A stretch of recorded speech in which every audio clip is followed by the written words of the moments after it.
Hey guys, how's it going? Skugoni here, and as you guys can see, today we are reacting to D&D's story, part 7. I just dropped my phone. Alright, so I just want to start off by saying my hair is doing something weird right now, because, like, it's weird that it's, like, in straight lines, but it's, like, it looks oily, but it's dry, and I don't know what's going on. I don't know if it's good or bad, but you can see my hair is shining. But every time, like, it's so smooth, but my hand is still dry. Like, I'd notice if there was like oil or something on it, but there's nothing. So it's weird. It's doing weird. That's the thing. Is my hair is doing weird. So we're just gonna go with this. All right. Now, I remember last episode, so we're good on that. But D&D story is done by Dingo Doodles, of which I claim no ownership of. All of the credit will be down in the description below, both the video and the channel, so you guys can go and support her. But you guys are probably here because you've seen the videos, but whatever. And with that being said, let us begin. Everything hurts and I'm dying. Let's go. Last time the Fool's Gold team tried to bring back same. Yep. It didn't go great. Because turns out his soul was in the dragon dark spooky crystal that sucks up souls in a 50-mile radius to power its death cannon. Yep. So yeah. Awesome. That's a thing. Now Sips and Gothy travel through a portal at Arena's expense into what we assume is a pocket plane of spooky souls. And yay! Yep, pocket plane full of spooky souls.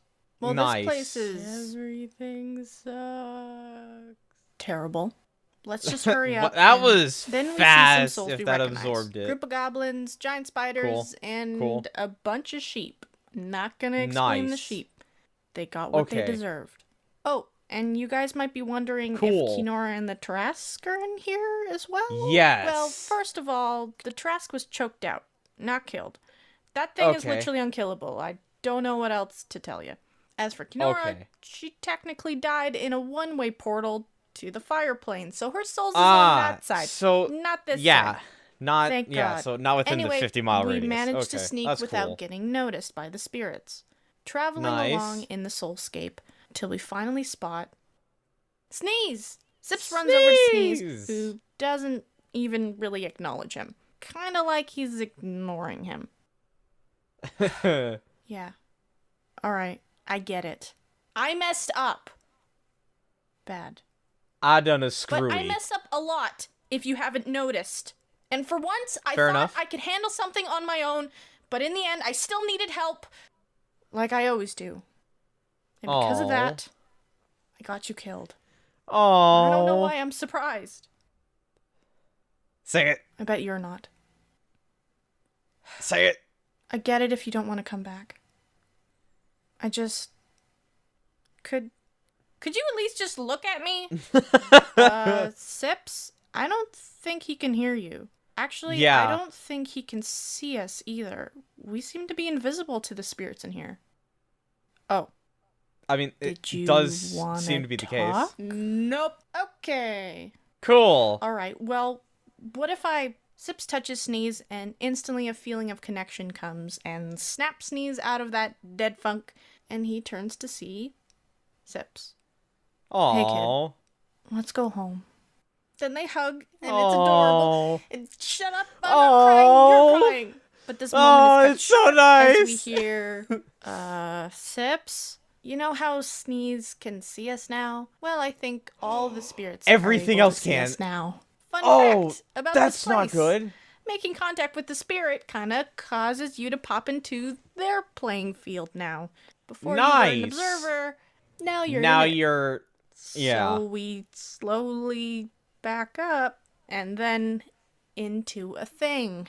Now, you guys remember that thing don't want to know what that is. Mr. Wizardly mentioned at the end of episode 6? Yes. He should have mentioned scaly, deadly dragon. Yeah, that thing. That's the thing. Nice. Hey, Gresh. You're still not mad about the whole murdering you by blasting a big hole in your guts, are you?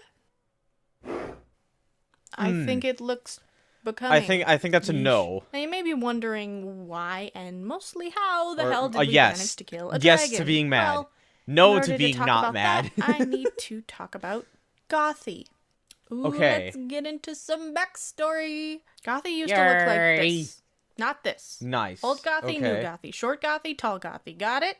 Cool. Her story is she's an old swamp hag who woke up in the swamps with no memory, who was found by Jawbone. Later, she became a druid, creating potions. Very questionable potions. In what way? Needs more nutmeg. She was kind of batshit crazy. I don't know how else to sum it up. Really. You all know Gothy as this competent leader who manages to keep these idiots focused and not dying. But back then, she was just crazy. She had a real passion for potatoes. Eat your potassium! And she had like 28 ducks. 28 ducks? Why? It was hard for the group to really trust her. Sips especially. In time, though, the group Sips just doesn't trust anyone, though. Sips even grew an actual friendship with her. She was the only one who helped Sneeze when he needed it. So they became fast friends after that. But how did she get from... No. To... Yeah, to... No. Let me explain.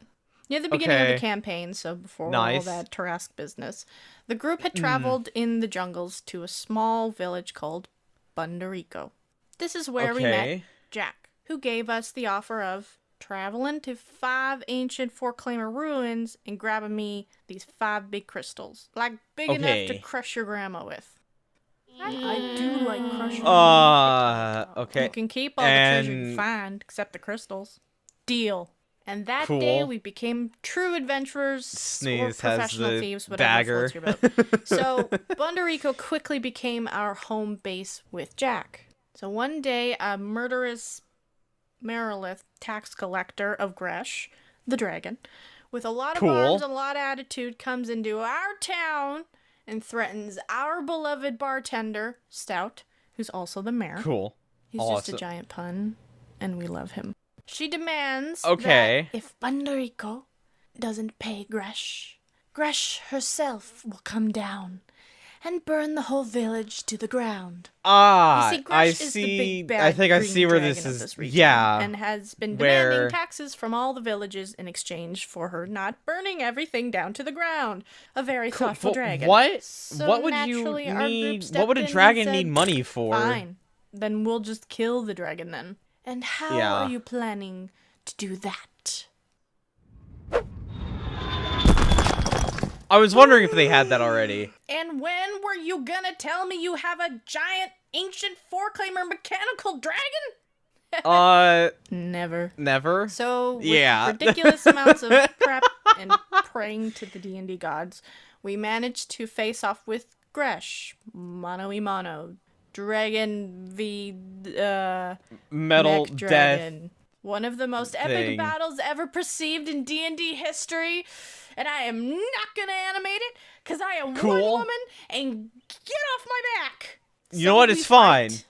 I can imagine. Look at that. And with our last bit of power, look at that. Blast a super mega awesome death fire. Push the damn button. Fettuccine. Hey. Blast right into Gresh's guts, making a giant beam-sized hole. And with that final blow, Gresh falls. We go down to check to make sure that... Yep, she's super dead.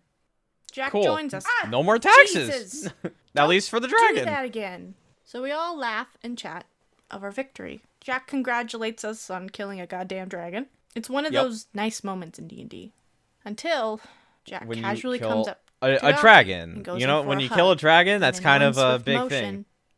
Stabs Gothy right in her guts.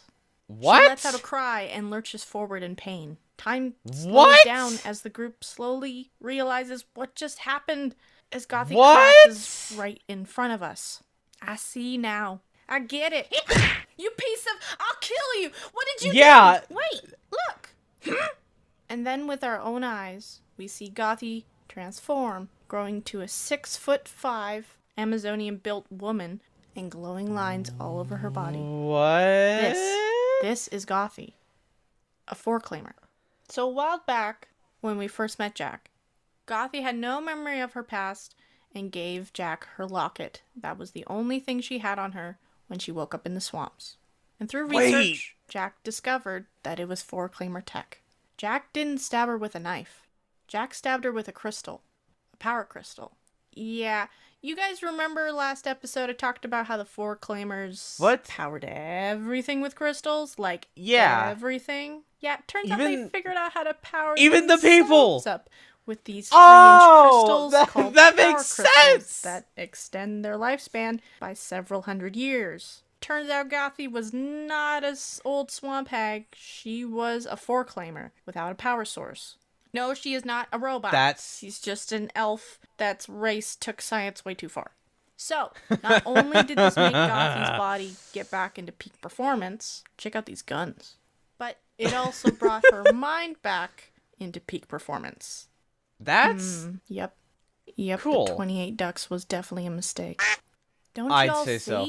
She's a descendant of a four-claimers. Isn't she beautiful? Crazy. Hey, Sips. Huh? Did I turn a goblin into goo? Yeah. Yeah. So there you have it. Now you know how Gothy became Gothy. However, it did take her some time to get used to her height. The height. But in time, she became the real competent leader of the group.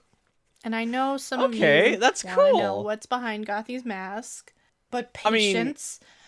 Patience! Okay. Right now, we still have the issue of Sip, Sneeze, and Gothy staring down a very pissed off ghost dragon in the spooky soul plane.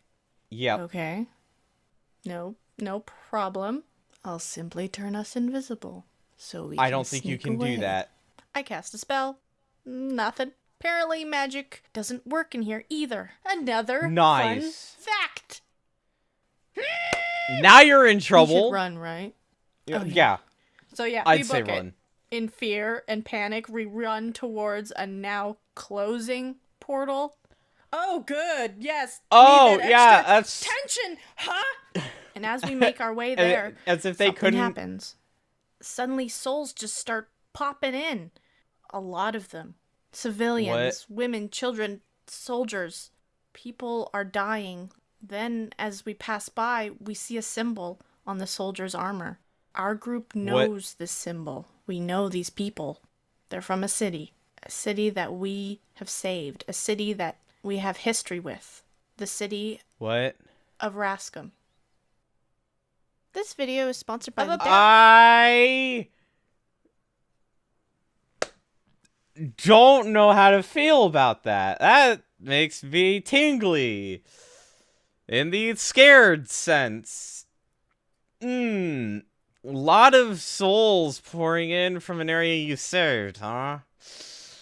Sounds like war. And now it's powering your dragon. Okay. Anyway.